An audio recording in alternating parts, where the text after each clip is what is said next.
For thousands of years, every morning and evening, Jewish people have prayed these well-known words as a way of expressing their devotion to God. They're called the Shema. Hear, O Israel, the Lord is our God, the Lord is one. And as for you, you shall love the Lord your God with all of your heart, with all of your soul, and with all of your strength. Now, the first word of the Shema is hear or listen, which in Hebrew is pronounced shema. That's where the prayer gets its name. Now, shema is a really common word in the Hebrew Bible, and it's obvious why. Hearing is a very universal activity.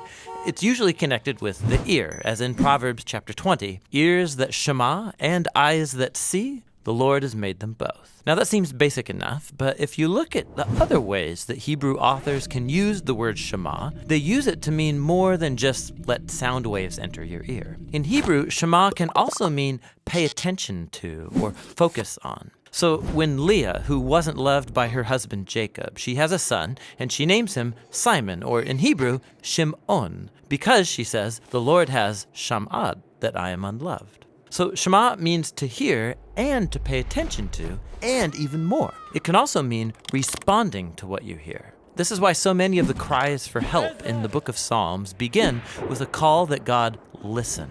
Psalm 27, verse 7, Shema my voice when I call, O Lord. Be merciful, answer me. So asking God to shema is at the same time asking God to act, to do something.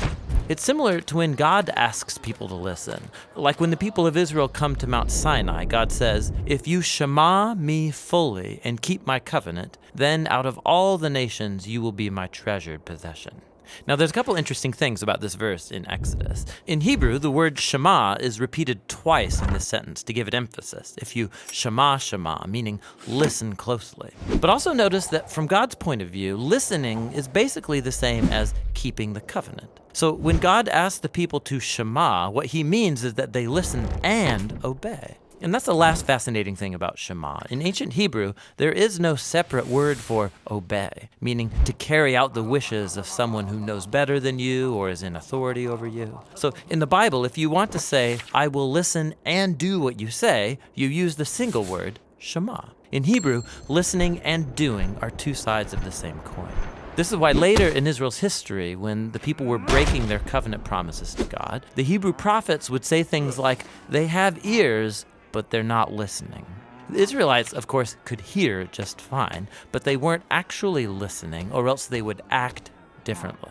And so in the end, listening in the Bible is about giving respect to the one speaking to you and doing what they say. Real listening takes effort and action, and that's the Hebrew word shema.